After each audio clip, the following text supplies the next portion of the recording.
with total causation that I really lived before.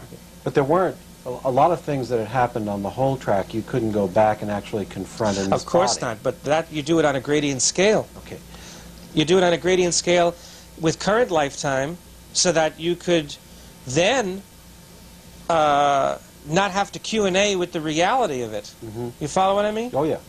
Now, but how would you de-intensify on things that had happened in past lives where you couldn't do it in this body? You exteriorize. What do you mean by that? Look at this lawyer I got. You have to leave your body. You have to be outside of the body so that you can travel through matter, energy, space, and time, location, form, and event without the constraints, shall I say, of the physical body. Let me explain something to you about the physical body. You think you see through your eyes. You know something? Did you ever have a dream? Yes. Were your eyes open? No. Did you have pictures? Yes. What is that? It's a dream. It's a dream, but you're seeing things. You have visios. You have actual mental image pictures that you experience in your dreams. You don't need your eyes to see. If you could picture for a minute what it would be like I know, have reality on when I'm outside of the body, I see 360 degrees around. I don't have to look with blinders. These two eyes are blinders.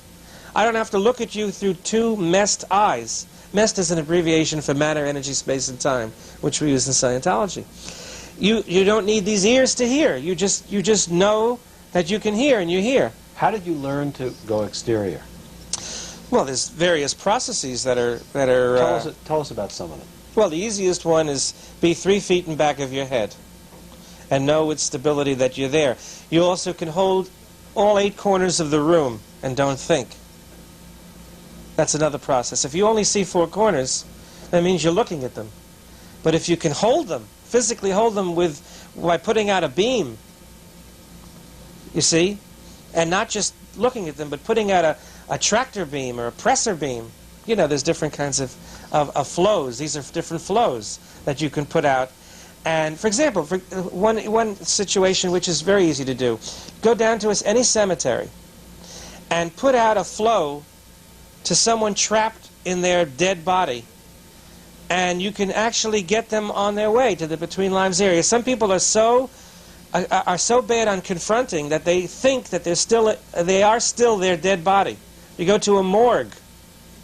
You can go into a morgue and look at all of these slabs of people lying in these you know, in the morgue, and all you have to do is get into communication with one of them, and they'll think God's talking, or they'll think all kinds of weird things, you know. Have you ever done that? Yeah, I have. When did you do it? Oh, I did that back in '83. I went with Bonnie Mott. We went to a morgue, you know, and we actually went there under false pretenses to identify someone, because it's hard to get into a morgue telling them that you want to spring people out of their bodies. But we did this as a drill.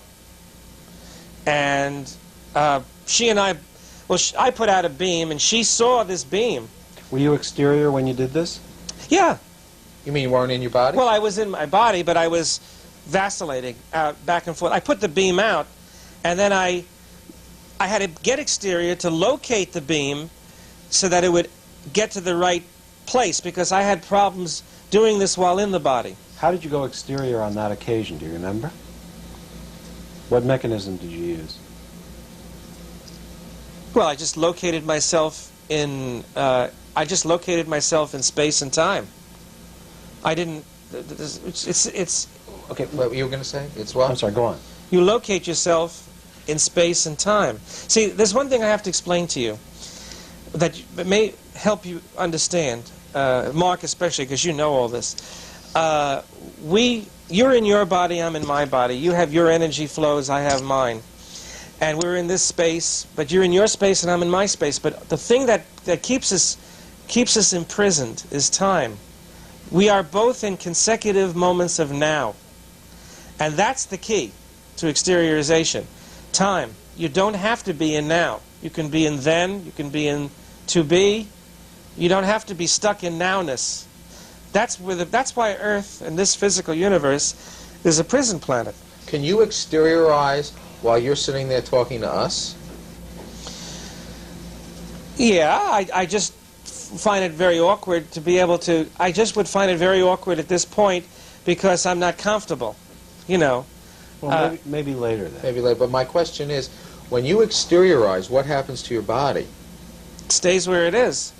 I can talk through the body, but I can perceive different... In other words, the walls get very soft, like they're not there. You know, a lot of times I'll be sitting in this chair, and all of a sudden I'll get really frightened because I don't see this wall. I see the whole length of the next apartment. You know. And I've never been in that apartment. Never.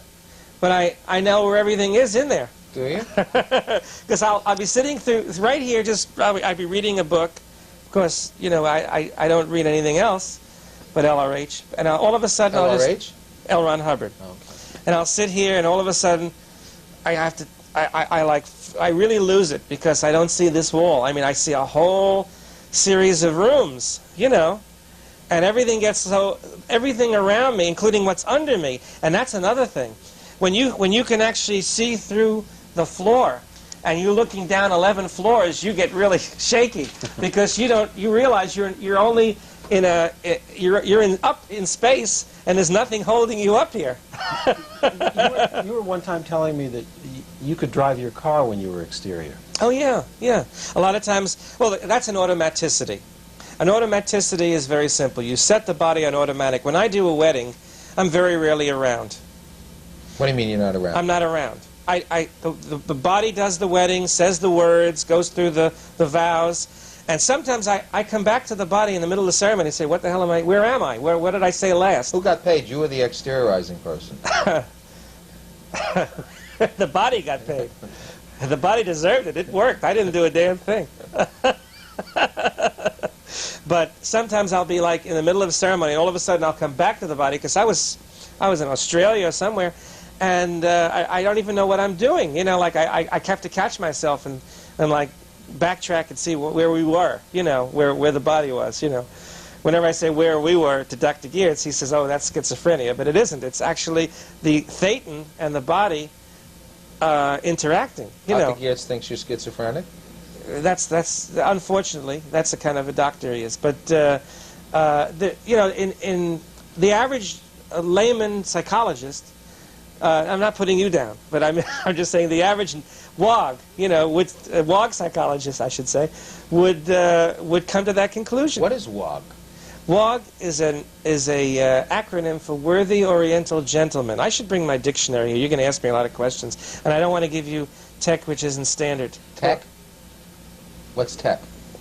Technology. That's your belief system? Yes. Yeah, don't worry about talking Scientology. If you want to use the vocabulary. Yeah, but he's confused. You see, I'm giving him all kinds of MUs, and I'm going to. I'll tell you what. MUs? Misunderstood words. Okay. And he'll soon be doping off. You know.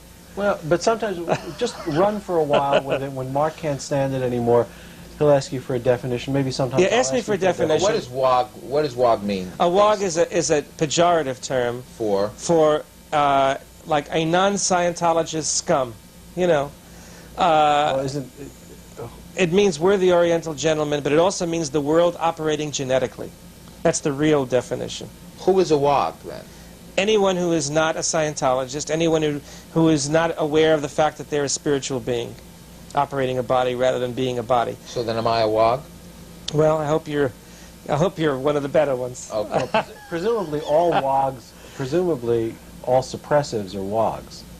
Is that right? Well, in order to be a no. Well, once you're a suppressive, you've been declared a non-Scientologist. By whom? But that's an interesting point. I never really looked at that before. That's like one of these syllogisms, you know, that you get when you study logic. Mm-hmm. We're supposed to look out for things like that in word clearing, you know.